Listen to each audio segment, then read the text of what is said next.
하나님 말씀은 마가복음 11장에서 봅니다. 11장 12절서부터 19절까지 봅니다. 11장 12절서부터 19절까지입니다.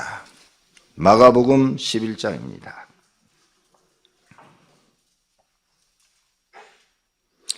이튿날 그들이 베다니에서 나왔을 때에 예수께서 시장하신지라. 멀리서 잎사귀에 있는 한 무화과 나무를 보시고 혹 그 나무에 무엇이 있을까 하여 가셨더니 가서 보신즉 잎사귀 외에 아무것도 없더라. 이는 무화과의 때가 아님이라. 예수께서 나무에게 말씀하여 이르시되 이제부터 영원토록 사람이 내게서 열매를 따먹지 못하리라 하시니 제자들이 이를 듣더라. 그들이 예루살렘에 들어가니라. 예수께서 성전에 들어가사 성전 안에서 매매하는 자들을 내쫓으시며 돈 바꾸는 자들의 상과 비둘기 파는 자들의 의자를 둘러 엎으시며 아무나 물건을 가지고 성전 안으로 지나다님을 허락하지 아니하시고 이에 가르쳐 이르시되 기록된 바 내 집은 만민이 기도하는 집이라 칭함을 받으리라고 하지 아니하였느냐.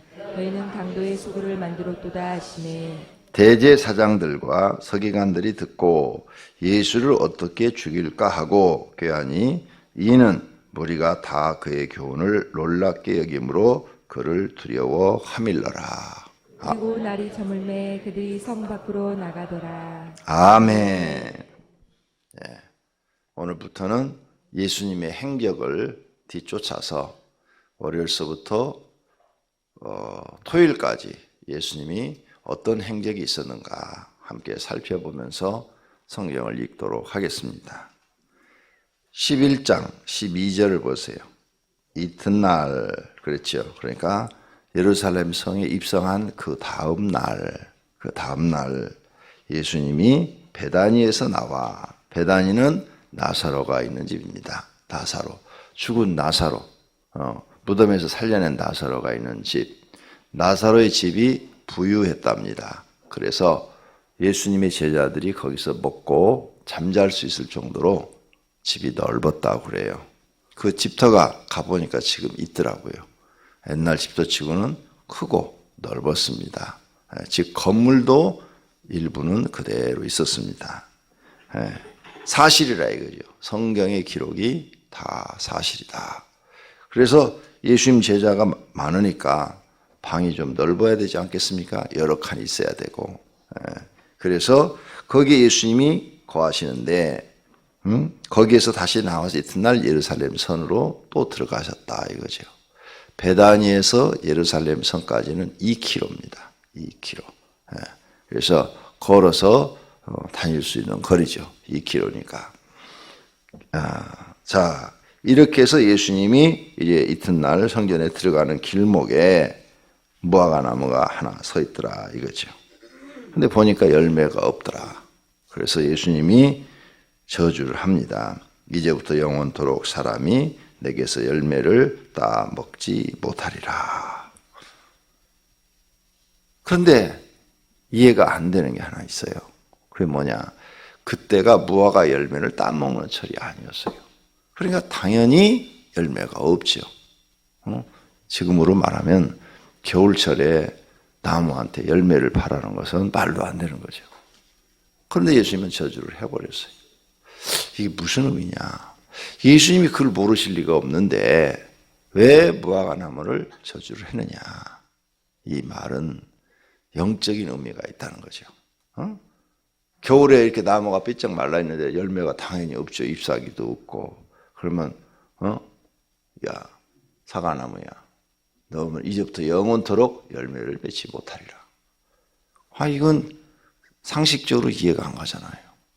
열매가 맺을 그 시기에 열매가 없었을 때 그렇게 했으면 이해가 되지만 이것은 영적인 의미가 있다. 무슨 의미냐? 무화과 나무는 이스라엘을 상징한다. 이스라엘을 상징하는데 이스라엘을 저주하신 것이다. 이 말이에요. 모든 성경학자들이 그렇게 보는 겁니다. 이것은 이스라엘이 무화과를 열는데 이스라엘에게 열매가 없어요. 무슨 열매? 신앙의 열매가 없어요. 그래서 이젠 너희한테 기대하지 않는다. 이스라엘 너희한테 기대하지 않아. 너희를 선택을 해가지고 아브라함 때부터 예수님이 오셨을 동안에 아브라함이 후손들이잖아요. 2000년이요, 2000년. 야곱에서부터 1400년. 아니야, 1900년. 너희들이 열매 맺기를 그렇게 바랬는데 1900년 동안 열매를 맺은 것은 별로 없다. 거의 너희는 하나님의 뜻에 반하는 일을 했다. 이제 더 이상 기대하지 않는다. 그래서 이제 예수님이 이스라엘을 저주해 버리신 것이다. 그리고 이 십자가 사건 이후로 복음이 이스라엘에게 전해지는 것이 아니라 이제 이방인에게 복음이 증거되기 시작했다. 이렇게 학자들이 보는 겁니다. 그러니까 이 무화과 나무가 아닌 거죠. 이스라엘인 거죠. 이스라엘. 그래서 이스라엘에게 엄청난 기대를 걸고 하나님이 2000년 동안을 가꾸었는데 열매를 안 맺는 거예요. 그럼 이스라엘에게 하나님이 원하는 것은 무엇일까? 어떤 열매였을까? 여러분이 정리를 하셔야 돼요. 이걸 깨달아야 하나님이 나한테 원하는 열매도 뭔지를 아셔요. 하나님이 나한테 원하는 열매가 도대체 뭘까? 하나님이 왜 아브라함을 택하고 야곱을 택하고 다윗을 택해서 나라를 세우게 하고 이런 일들을 하셨을까? 열매를 바라봤다. 열매. 하나님이 원하는 열매가 뭘까요? 여러분이 한번 머릿속에서 상상해. 열매가 뭘까? 착하게 사는 거? 이스라엘 백성들 착하게 살았어요. 착하게. 다 착하게 살죠. 백성이 100만 명이라면 아마 내가 볼 때 95만 명은 착하게 살 거예요. 한 5만 명이 좀 못된 짓에서 그러지. 지금 우리나라도 마찬가지예요. 법이 없어도 다 착해요. 사람들 다 착해. 예사님들도 착해요. 못된 사람들이 저 위에 있는 사람들이지. 그죠? 백성은 착해요. 시키는 대로 해요. 백성은 거의 다. 왜 착해요? 성품 자체가 순둥이에요. 다. 거의 백성은 다 성품이 순둥이에요. 순둥이. 시키는 대로 하는 순둥이. 근데 이제 위에 있는 사람들이 순둥이가 아니지. 자기 권력과 자기의 부를 축적하기 위해서 수많은 사람들을 이용하고 착취하고 괴롭히고 자기 목적을 달성하기 위해서 죽이기도 하고 이런 짓을 하지. 밑에 백성들은 거의가 다 순둥이에요. 순둥이. 시키는 대로만 하는. 하나님이 원하는 열매가 그걸까? 아니에요. 하나님이 원하는 열매가 그게 아니에요. 하나님이 이스라엘에게 원하는 열매가 뭐예요? 성경을 보니까 하나님이 원하는 것은 하나님 말씀대로 사는 거죠. 하나님이 말씀한 대로 너희가 순종하는 것. 하나님의 말씀을 지키는 거예요. 지키는 거. 그런데 이스라엘이 안 지켜요. 하나님 말씀을 안 지켜요. 세상 사람하고 똑같이 사는 거예요. 그래서 이제 더 이상 너희한테는 열매를 기대하지 않겠다는 거죠. 그래, 우리한테도 똑같아요. 우리를 교회로 이렇게 불러서 어떤 사람은 목사 만들고 어떤 사람은 장로 만들고 어떤 사람은 안수집사 만들고 어떤 사람은 권사 만들고 어떤 사람은 서리집사 만들고 다 이렇게 하나님의 직책을 줘서 뭘 원하시겠어? 하나님 말씀을 지키는 것을 원하시는 거예요. 하나님 말씀을 순종하는 것을 원하시는 거예요. 잊어버리지 마세요. 이게 1차 열매예요. 그걸 잘하는 사람이 신앙이 바른 사람이죠. 신앙이 바른 사람. 못하면 신앙이 바르지 못한 사람이고. 그 다음에 원하는 것은 뭘까? 나를 통해서 하나님이 계시다는 것을 세상에 알리는 거예요. 그래서 너희가 성령을 받으면 사마리아 땅끝까지 내 증인이 되리라. 그래서 아브라함 딱 보면 하나님이 계셔. 다윗 하나님이 계셔. 모세 하나님이 계셔. 여러분을 보고 하나님이 존재하고 있다는 것을 이웃에게 알리는 거예요. 그게 하나님이 우리에게 바라는 열매예요. 그런데 나를 봤어. 에이, 하나님 안 계셔. 권 목사 보니까 말이야, 아이고 되게 못됐어 저거. 아이고 안 믿는 사람들 더 못됐어 저거. 아이고 저런 것 보니까 하나님 어디 계셔? 이렇게 되면 안 된다는 거예요. 우리가 하나님 말씀대로 살 때 세상에 빛이 되고, 그 빛이 됐을 때 사람들이 우리를 보고 진짜 하나님이 계셔. 저 사람 보니까 하나님 계셔. 그래서 창세기에 보면은 아브라함 보고 주변에 있는 족속들이 하나님 계시다고 그러잖아요. 이삭 보고도 하나님이 너는 함께 한다고 그러잖아요. 예. 야곱 보고도 아이고 당신 하나님. 요셉 보고 바로가 뭐라 그래요? 너는 신이 함께하는 사람이다. 그래서 요셉을 통해서 하나님이 애굽에 쫙 퍼지는 거예요. 애굽에. 여러분을 보고 하나님이 이웃에게 쫙 퍼져야 되는 거죠. 그게 열매예요. 열매. 그걸 맺히지 못했다는 거예요. 그래서 예수님이 지금 이제 너한테 열매를 기대하지 않겠다. 이제부터 영원토록 사람이 내게서 열매를 따먹지 못하리라. 이제 너한테 열매를 안 기대하지 않아. 그래서 이스라엘은 그 이후로 나라가 없어져 버리고 1900년 동안 나라가 없어졌다가 1987년에 독립을 하죠. 영국에 의해서. 그러니까 1900년 동안 나라가 없었다가 생긴 나라는 이스라엘밖에 없어요. 이 지구상에. 없어요. 아니 1900년 나라 자체가 없어요. 그래요. 그리고 백성이 거기 살지도 않아요. 다 거기 아랍인들이 와서 살았어요. 그런데 영국이 2차 세계대전 후에 조그만큼 찾아주죠. 유대인들을 거기다 이주시켜. 왜? 히틀러한테 너무 많이 사람들이 희생당하니까 유럽 사람들이 동정심이 생긴 거야. 야, 유대인들 살 땅을 좀 마련해 줘야 되겠다. 그럼 막 그냥 유대인이라고 해서 히틀러가 갖다가 600만 명이나 죽여버리니까 이게 자기 땅이 없으니까 이런다. 그래가지고 2차 세계대전 후에 유럽에 이제 공동 그런 마음이 돌았죠. 동정심이라는 게 생긴 거죠. 거기 영국이 앞장서서 가서 팔레스타인은 아랍인들이 살고 있는데 땅을 조금 찾아가지고 이거 너 여기서 살아라 하고 강제로 이주를 시켜놓죠. 예. 그렇게 해서 다시 나라가 세워진 게 이스라엘이에요. 놀라운 일이죠. 저와 여러분은 앞으로 이런 하나님의 뜻을 알고 열매를 많이 맺어드리시기를 바랍니다. 하나님 열매를 많이 맺어드리세요. 여러분 보고 주변의 사람들이 하나님 계셔. 하나님이 함께 하셔. 저 사람은 하나님 믿는 사람이야. 저 사람은 믿어도 돼. 이럴 수 있는 분들이 되기를 바랍니다. 두 번째로 15절서부터 보니까 성전에 들어가셔서 장사하는 사람들, 매매하는 사람들을 다 엎어버리고 말씀하기를 17절에 기록된 바 내 집은 만민이 기도하는 집이라 칭함을 받으리라 하지 아니하였느냐. 너희는 강도의 소굴을 만들었도다. 성전은 무슨 집이 돼야 돼요? 기도하는 집이 돼야 돼요. 그런데 기도는 안 하고 장사치들만 많이 모여있네. 그 앞에 성전 입구에. 그래서 주님이 다 엎어버렸어요. 거기 보면 비둘기 파는 사람, 그 다음에 양 파는 사람들. 어제도 그 화면에 잠깐 나왔죠. 구약 성경에 보면 하나님 앞에 비둘기 제사를 드릴 수 있고 양을 드릴 수 있고 염소 드릴 수 있고 그 다음에 소를 드릴 수가 있는데 어떻게 드려야 되느냐. 그렇게 돈 주고 사서 드리는 게 아니라 흠 없는 것.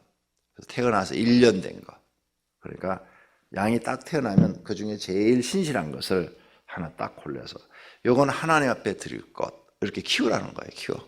그러니까 양이 내가 새끼가 10마리 있으면 그중에 한 마리는 요건 하나님의 것 하고 매일 키워야 될 거 아니에요. 1년 동안. 이제 1년 되면 이걸 하나님께 드려야 되니까. 그러면 날마다 이걸 쳐다보면서 요건 하나님의 것. 요건 하나님의 것. 요건 하나님의 것. 매일 아침마다 일어나서 어디 하나님의 양 잘 크는가 보자. 흠이 있으면 안 되는 거예요. 상처가 나면 하나님께 드릴 수가 없어. 그러니까 상처 안 나게 잘 키워야 돼. 그리고 얼마나 정성을 다해야 돼요? 다른 양보다 정성을 더해야 돼. 다른 양은 흠이 있어도 상관없고 가다가 사고를 당해서 다리가 잘라져도 상관없어. 왜? 그러면 잡아먹으면 되니까. 근데 하나님 건 잡아먹을 수가 없어. 이건 하나님께 드려야 되니까. 이렇게 드리라는 거예요. 비둘기도 마찬가지. 소도 마찬가지. 그러니까 여기 정성이 얼마 들어가요. 그러니까 이 사람이 1년 동안 360일 동안 날마다 이걸 쳐다보면서 하나님 것 하고 정성껏 키워야 되니까 하나님을 잊을 수 있어요? 잊을 수 없어요? 하나님이 그걸 계획하신 거예요. 너희 나 잊지 마라. 내가 너희의 생사화복을 주관하는 창조주다. 너희가 죽고 사는 건 나한테 있다. 세상에 있지 않다. 너희 노력에도 있지 않다. 나한테 있다.